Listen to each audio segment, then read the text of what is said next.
it's Thursday the 12th of February 2015. Now, will someone please tell me what is all the commotion and excitement about the film 50 Shades of Grey?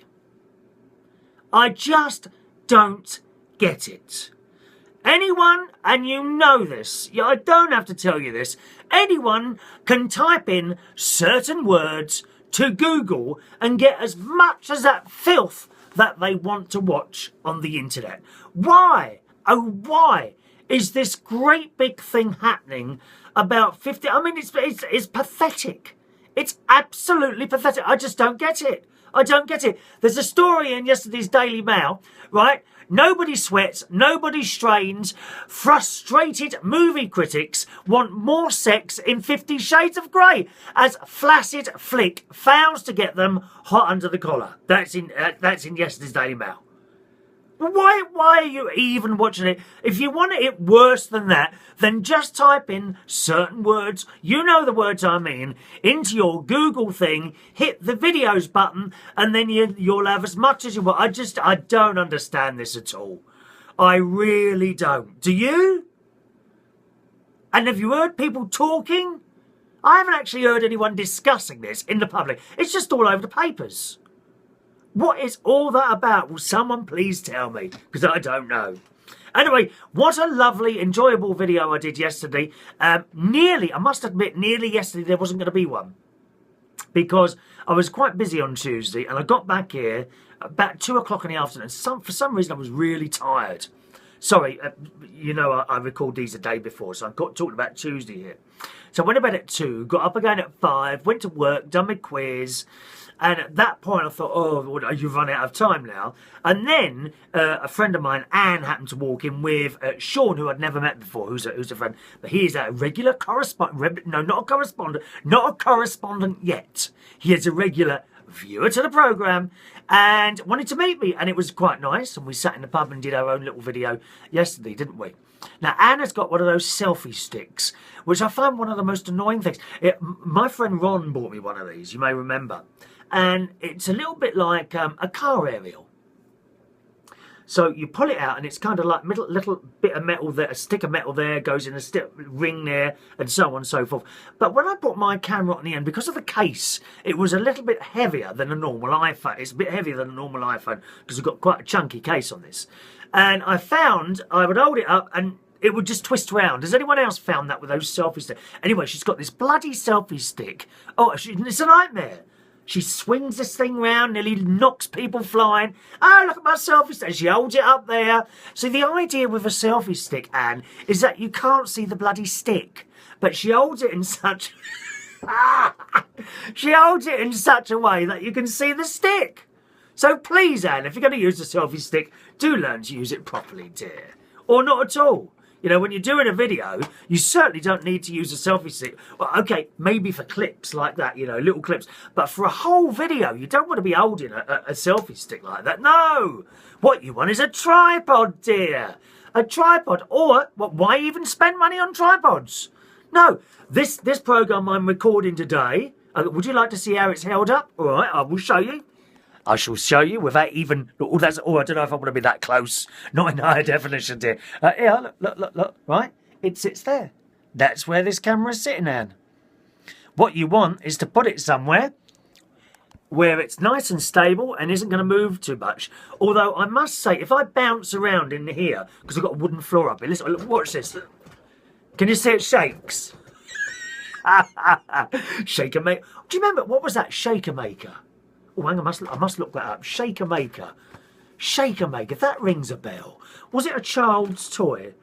Shaker Maker.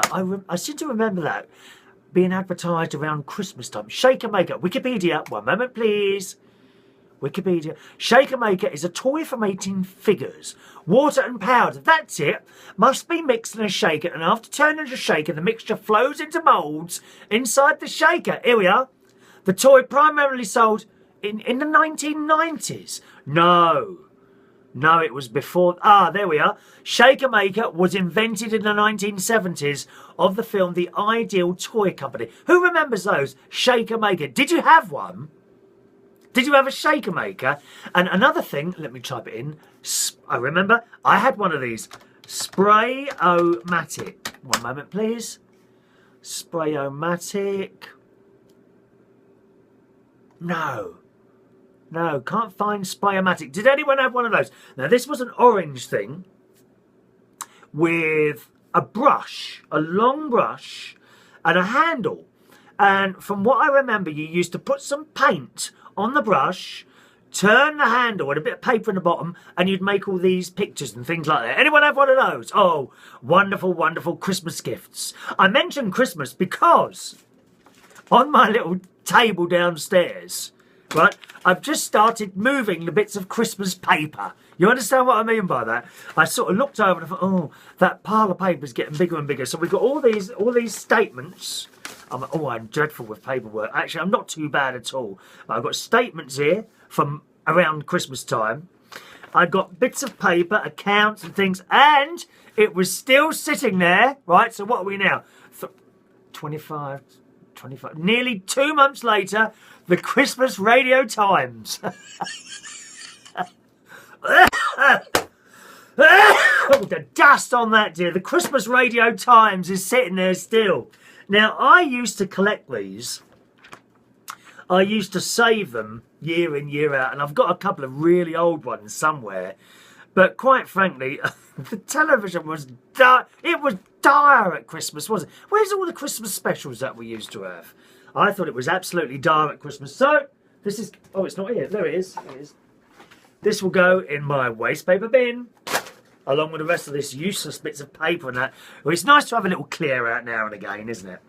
Now, what else have I got here? Oh, a message to my sister. Sharon, I've run out of your homemade onion chutney.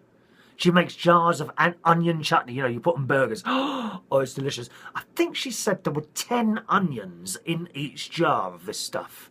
But it's really nice. So, could you, you know, can you make a little note of that, sis? I've got no more onion chutney left. And, I wanted to tell you, my feet are almost completely recovered now. Now and again, I get a little bit of a twinge in the left-hand side. But apart from that, almost completely recovered. All on their own. You remember that, don't you? It's been going on for 2 years. I've had an inflamed tendon. First of all on one side, then on both sides, then on one side until sort of round about December. And it's almost completely subsided now. And I'd stopped believing the people that kept telling me it would get better on its own. But it has. So I'm very pleased about that. Feet almost normal. I can walk long distances and stand up for long periods of time with no problem at all. At last. 2 years that took. It's true, isn't it? They do say that the older you get, the longer it takes for things to start fixing themselves. Maybe my face will fix itself next. I don't know. And the throat, no problem at all. No problem. No lump there anymore. That's gone down. I still lose my voice occasionally. As you well know, regular listeners and viewers to the show will know I do lose my voice a lot, but that's gone right down as well. And finally, I've just been watching this new programme on Channel 5. I think Monday nights, maybe Tuesday nights, I was watching the recording. I watch most of my stuff on recording now, do you? I've got one of those satellite recording, what's that called? A hard disk recorder. And it's a satellite one, high definition. It's very good. And I've been watching a new programme on Channel 5, I think it was Channel 5, 10,000 years BC. And they take a group of people and they put them in like a, not a jungle, a wooded area with a clearing. And they're going to leave them there for 2 months and see how they survive. Now, they have got like backup, like they've got fresh water there. That's one thing they have got. Although the fresh water is in the form of a pond. And they've been told that they have to share this water with all the animals around them. We haven't seen any animals, not in the first episode, other than a dead deer. It was already dead. And they had to start cutting that up. Oh, it was horrible. So they cut up this deer, right? And got these various bits of meat. And they were all moaning that they were being bitten by midges and mosquitoes all the time. And here in the UK, we don't get mosquitoes. But I always remember being in Italy. I was doing a little job in a holiday camp there. Can't remember the name of them now. Club Med, somewhere in Italy. I was doing this job, and there was a mosquito in my room, right? And there was only one, and I heard it buzzing away, and I thought, oh, well, I'll just ignore it and go to bed. You cannot sleep with a mosquito in that room, can you? Oh, the bloody noise. Zzz, zzz, and then it stopped. And then you think, okay, right, it must have gone to sleep now. And just as you're dropping off, it starts again. Zzz, zzz, zzz, and you can't, there's no way you can sleep with a mosquito in the room, so I had to get splattered. I got it in the end.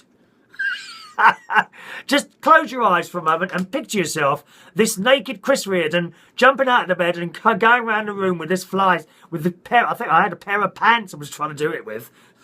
Get dead, die. Blooming mosquitoes. Anyway, so they're all moaning about being bitten by these mosquitoes, right? And they've all got bites. So they get this dead deer and start cutting it up. And with the meat, they started hanging it over trees because they had nowhere to put it. And I'm thinking, how stupid can you be? I mean, with all those flies about, in no time at all, those flies are going to land on that meat and start laying eggs, aren't they? Oh, bleh. They are going to do. And sure enough, so they went to bed that night, got up in the morning, and guess what? Fly eggs all over the meat. So what did they do? Did they chuck the meat? No, they just removed the eggs. Oh, no.